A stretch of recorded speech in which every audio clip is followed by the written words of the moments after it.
राहुल गांधी की संसद सदस्यता खत्म कर दी गई है। 4 साल पुराने केस में राहुल गांधी को कोर्ट ने 2 साल सजा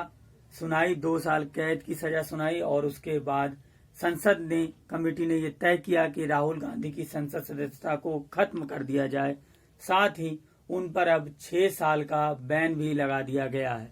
जिसका अब रिजल्ट ये हुआ है कि राहुल गांधी 2024 का चुनाव और साथ ही आगे आने वाला कोई भी चुनाव लड़ नहीं सकते हैं। देखा जाए तो ये बहुत ही अच्छा हुआ हमारे लोकतंत्र के लिए, क्योंकि भारत मदर ऑफ डेमोक्रेसी है। मदर ऑफ डेमोक्रेसी का मतलब है भारत जो है वो लोकतंत्र की माता है। अब लोकतंत्र में इतना तो होना ही चाहिए कि विपक्ष का नाम लेवा कोई ना बचे और विपक्ष ही कोई रह ना जाए। यह कसर बिल्कुल भी छूटनी नहीं चाहिए और इसी कसर को ध्यान में रखते हुए संसद ने यह जो फैसला उठाया है यह बिल्कुल ही सराहनीय कदम हम इसको कह सकते हैं, क्योंकि अगर आपको चुनाव जीतना है तो दूसरी तरफ की टीम को या तो हराना पड़ेगा या तो फिर उनको कुछ इस तरीके से विवश किया जाए कि वो चुनाव लड़ने से ही, खेल को खेलने से ही अपने नाम को विड्रॉ कर ले। और अगर सामने राहुल गांधी जैसा कोई खिलाड़ी हो जिसको एक तरफ तो आप कहें कि वो पप्पू है, उसकी बातों का कोई मतलब नहीं है,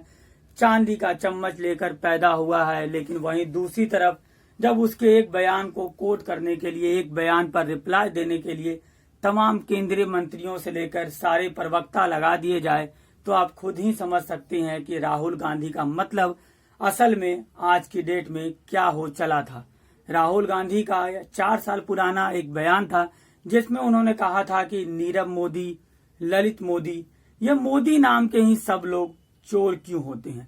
इस बयान से एक सज्जन है, उनको इतना ज्यादा दुख पहुंचा कि वो कोर्ट चले गए और उन्होंने कहा कि यह मानहानि है, मोदी समाज के लोगों की मन को ठेस पहुंचाया है राहुल गांधी ने। फिर क्या था, उसके बाद 3 साल तक कोर्ट में यह मामला रुका रहा और 3 साल के बाद अब जबकि 24 का चुनाव कुछ ही महीनों की दूरी पर दरवाजा खटखटा रहा है संसद का चुनाव करवाने के लिए, चुनाव आयोग का, तो कोर्ट ने फैसला सुना दिया कि राहुल गांधी को 2 साल की सजा दी जाती है। और राहुल गांधी को 2 साल की सजा देने के बाद 30 दिन का यह एक प्रावधान था कि राहुल गांधी 30 दिन तक इस फैसले को चुनौती दे सकते हैं, मगर संसद ने इतनी ज्यादा जल्दीबाजी दिखाई, संसद इतने ज्यादा एक्शन मोड में आ गई कि उन्होंने तुरंत आनन फानन में अगले ही दिन राहुल गांधी की संसद सदस्यता को खत्म कर दिया और साथ ही 6 साल का चुनाव लड़ने पर बैन भी लगा दिया। अब ये होना ही था,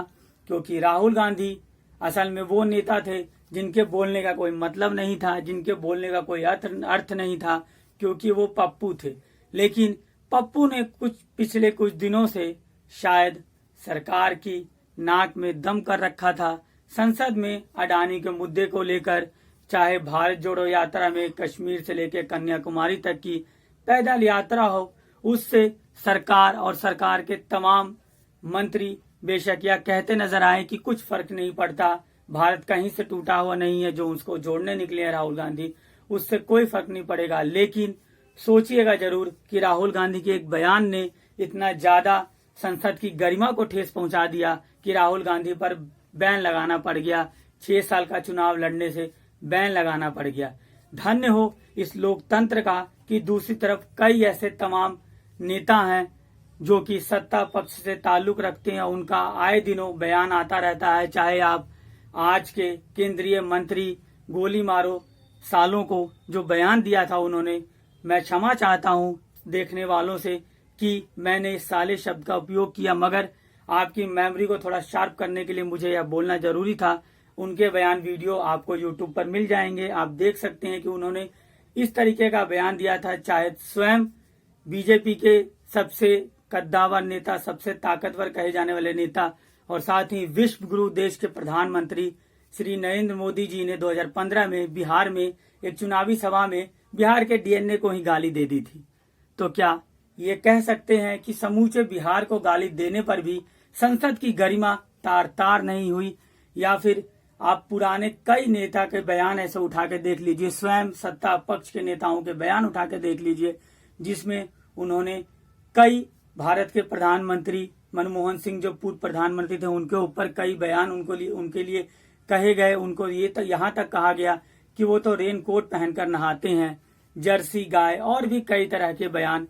सुनने को मिले हैं। पुराने यूट्यूब पे आपको मिल जाएंगे। लेकिन उन सब से संसद की गरिमा तार तार नहीं होती। संसद की गरिमा तार तार अगर हुई है तो इससे हुई है कि राहुल गांधी ने मोदी शब्द को चोर से कैसे जोड़ दिया। आप इस बात को भूल जाइए कि नीरव मोदी ने कितने करोड़ का चूना लगाया पंजाब नेशनल बैंक को और वो भाग गया। 2019 में वो केरल के वायनाड से रिकॉर्ड वोटों से जीतकर संसद भवन पहुंचे थे, मगर अब संसद में उनको रोक दिया गया है। मदर ऑफ डेमोक्रेसी का एक बहुत ही जीता जागता उदाहरण हमारी पीढ़ी को देखने को मिला। हम खुशनसीब हैं कि G20 समिट जब इस देश में हो रहा है तब हम लोकतंत्र का पर्व मना रहे हैं और साथ ही एक चुने हुए सांसद को उसके एक बयान के लिए बैन कर दिया जाता है। नमस्कार, आप देख रहे थे अनस्क्रिप्टेड बाय राहुल।